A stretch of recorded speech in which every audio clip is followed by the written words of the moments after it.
MGNREGA বিলুপ্তিকৰণ কৰি নতুন নাম পৰিৱৰ্তন কৰাক লৈ বঙাইগাঁৱত তীব্ৰ প্ৰতিবাদ। বঙাইগাঁও জিলা কংগ্ৰেছৰ আৰু বিদ্যাপুৰ ব্লক কংগ্ৰেছৰ প্ৰতিবাদ। জিলাখনৰ বিদ্যাপুৰ খণ্ড উন্নয়ন কাৰ্যালয়ৰ সন্মুখত জিলা সভাপতি গিৰীশ বৰুৱা ধৰি শতাধিক কংগ্ৰেছ কৰ্মীয়ে মহামানৱ মহাত্মা গান্ধীৰ ফটো লৈ তীব্ৰ প্ৰতিবাদ সাব্যস্ত কৰে। বিজেপি দলে কেতিয়াও জাতিৰ পিতাগৰাকীৰ গৰিমা নাৰাখিলে, যাৰ কাৰণে প্ৰকাৰান্তৰে ধৰ্মীয় অনুভূতি সুমাৰ সলনি কৰিছে আইনখনক বুলি অভিযোগ কৰে সভাপতি গিৰীশ বৰুৱাই।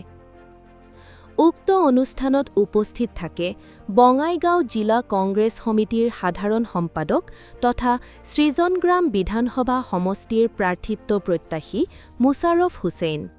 आजीविका मिशन हाय हाय हाय हाय हाय आजीविका मिशन हाय हाय हाय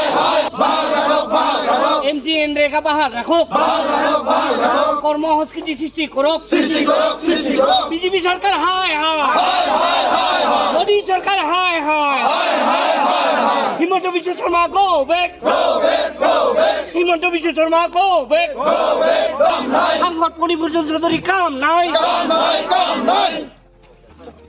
ৰাইজ বুলি কথা নাই, গোটেই ভাৰতবৰ্ষ বা অসমৰ ৰাইজে ইয়াত ক্ষতি হ'ব। আপোনালোকে গম পাইছে যে প্ৰথমতে কোৱা হৈছিল 90% কেন্দ্ৰীয় চৰকাৰে MGNREGA দিছিল, 10% আমাৰ ৰাজ্য চৰকাৰে দিব লাগিছিল। কিন্তু বৰ্তমানৰ যিটো নিয়ম কৰিছে সেই নিয়ম মতে এতিয়া তেওঁলোকে 60% দিব, 40% ষ্টেট গভৰ্ণমেণ্টে দিব। আৰু এইবিলাক আঁচনি দুখীয়া ৰাজ্যৰ কাৰণে। এতিয়া দুখীয়া ৰাজ্য বুলি ক'লে আমি অসমৰ দুখীয়া ৰাজ্য, আৰু দুখীয়া ৰাজ্য হিচাপে 40% ধন আমি 40% ধন আমাৰ চৰকাৰে দিব নোৱাৰে। আজি তাৰিখত এইটো আপোনালোকে ভালভাৱে ক'ব পাৰে, যিকোনো মানুহে ক'ব পাৰে। যদি 40% ধন দিব নোৱাৰে, তেতিয়াহ'লে তেওঁলোকৰ যি 60% ধন পাব, ইয়াত তেওঁলোকে ৰিলিজ নকৰিব কেন্দ্ৰীয় চৰকাৰে।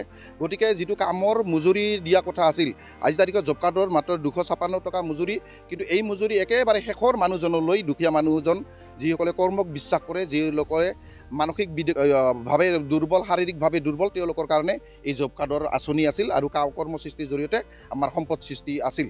গতিকে ইয়াত সমস্যাটো মূল সমস্যা হ'ব যেতিয়া গোটেই আঁচনিটোৱে বন্ধ হৈ যাব, 40% ধন দিব নোৱাৰিব। গতিকে ইয়াত কৰ্মসৃষ্টিৰ কোনো কথা নাহে, মানে কৰ্মসৃষ্টি নহ'বই। মহামানৱ মহাত্মা গান্ধীৰ যি আদৰ্শ যে দুখীয়া মানুহসকলে, সৰ্বসাধাৰণ মানুহে যাতে কৰ্মসৃষ্টি পায়, কৰ্ম কৰি খাব পায়, তাৰ কাৰণে চিন্তা, সেই চিন্তা এই চৰকাৰে এতিয়া হিতাধিকাৰীৰ যিটো চিন্তা আছে, 1200 টকা দিব, অন্যান্য দিব, কাম নিদিম কিন্তু আমি হিতাধিকাৰী 1200 টকা দিম আৰু কি হিতাধিকাৰী সৃষ্টি। আৰু এটা হিতাধিকাৰী সৃষ্টি কৰি কৰি শেষত এখন সমাজ, এখন দেশ ৰখাৰ তলে যাব, আৰু এই ৰখাৰ তলে গৈছে বুলি আপোনালোকে ধৰি ল'ব পাৰে, আমি ধৰি ল'ব পাৰোঁ। আৰু এই আঁচনি, এই আইন বন্ধ কৰি, MGNREGA বন্ধ কৰি একেবাৰে গাজালটো তেওঁলোকে মাৰিব বিচাৰিছে। আমাৰ অসমৰ ৰাজ্যৰ দেখা পাইছে আপোনালোকে, হায়দৰাবাদৰ পৰা আৰম্ভ কৰি মুম্বাই, কলিকতা এইবিলাকত সাধাৰণ চিকিউৰিটি গাৰ্ডৰ কাৰণে কৈছে, ড্ৰাইভাৰৰ কাৰণে কৈছে, ঘৰত কাম কৰাৰ কাৰণে কৈছে। কি কাৰণে কৈছে? কাম নোপোৱাৰ কাৰণে, কৰ্মসৃষ্টি নোহোৱাৰ কাৰণে অসমত গৈছে। আৰু কৰ্মসৃষ্টিৰ এটা চৰকাৰী আইন, সেই আইনটোকো যদি বন্ধ কৰে, তেতিয়াহ'লে আমাৰ অসম আৰু অসমীয়াৰ যুৱক যুৱতীৰ সমস্যাবিলাক আপোনালোকে অনুধাৱন কৰিব পাৰিব। সেইকাৰণে আমাৰ প্ৰতিবাদ অসমৰ শেষৰ মানুহজনৰ দুৰ্বল, আৰ্থিকভাৱে দুৰ্বল, মানসিকভাৱে দুৰ্বল সেই শ্ৰেণীৰ মানুহক যাতে আমি সকাহ দিব পাৰোঁ, এই আইন আনি কংগ্ৰেছ চৰকাৰে দিছিল, UPA চৰকাৰে দিছিল। এই ৰাইট টু ইনফৰমেশ্যন একৰ পৰা আৰম্ভ কৰি right to food, right to education আৰু ৰাইট টু এইটো কৰ্ম সংস্কৃতি, এই কৰ্মৰ কাৰণে যি আইন, সেই আইন বাহাল ৰাখক। তাৰ কাৰণে আমাৰ প্ৰতিবাদ। আৰু আপোনালোকে এইখিনি মানে ডাঠি কৈছোঁ আপোনালোকক যে এইটো যদি বন্ধ হয়, এই আঁচনি অসমৰ জনসাধাৰণৰ বা মানে পানীত হাঁহ নচৰা অৱস্থা কথা কয় যে, জব কাৰ্ড নাথাকিলে কোনো পঞ্চায়ত একেবাৰে দুৰ্বল।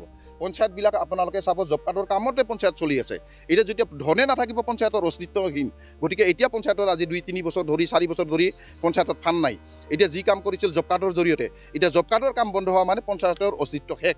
এইটোৱে হ'ল মূল ইছ্যু। গতিকে আমি ইয়াত নামৰ কথা নাই, আমি ইয়াৰ কৰ্মসংস্থাপনৰ কাৰণে দাবী, এইটোৱে আমাৰ প্ৰতিবাদ।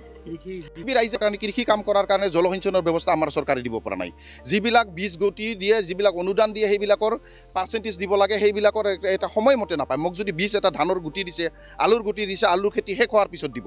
গতিকে চৰকাৰৰ ওচৰত যিবিলাক ৰাইজে পাব লাগে কৃষিৰ কাৰণে, জলসিঞ্চনৰ মূল কথা, সাৰৰ ব্যৱস্থা থাকিব লাগে, বীজৰ ব্যৱস্থা থাকিব লাগে, এইবিলাক বিজ্ঞান ভিত্তিক কোনোটাই নাই। গতিকে কৃষি কাম কৰাৰ পিছত মানুহে উপযুক্ত উপযুক্ত মূল্য নাপায় এতিয়া মূল্য নাপায় কাৰণে মানুহে ধান খেতি কৰিবলৈ বাদ দিছে অন্যান্য খেতি কৰিবলৈ বাদ দিছে গতিকে চৰকাৰে এইবিলাকক দৃষ্টি দিব লাগে আৰু এই জব কাৰ্ডৰ জৰিয়তে আমি যেতিয়া সাৰা বছৰটো কাম কৰিব পাৰিম আৰু শেষত মই 2টা মাহ 3টা বা 4টা মাহ মই খেতি কাম কৰিব পাৰিম গতিকে এই জব কাৰ্ডৰ লগত খেতিৰো কাম জড়িত আছে মোৰ যদি বছৰটো চলিব নোৱাৰোঁ তেতিয়াহ'লে শেষ মুহূৰ্তত আহি মই খেতি কৰিব পাৰিম নেকি গতিকে ইয়াৰ লগতো জড়িত আছে গোটেই কৃষি ব্যৱস্থাটো আজি অসমৰ মানে তথৈ অৱস্থা হৈছে সকলোবিলাক দিশত এইখন চৰকাৰ বিফল আৰু আপোনালোকে সেইকাৰণে আমি অনুৰোধ কৰিছোঁ যে এই বিফলতাৰ পৰা আমি পৰিত্ৰাণ পৰিছোঁ জনসাধাৰণক সচেতন কৰিব লাগে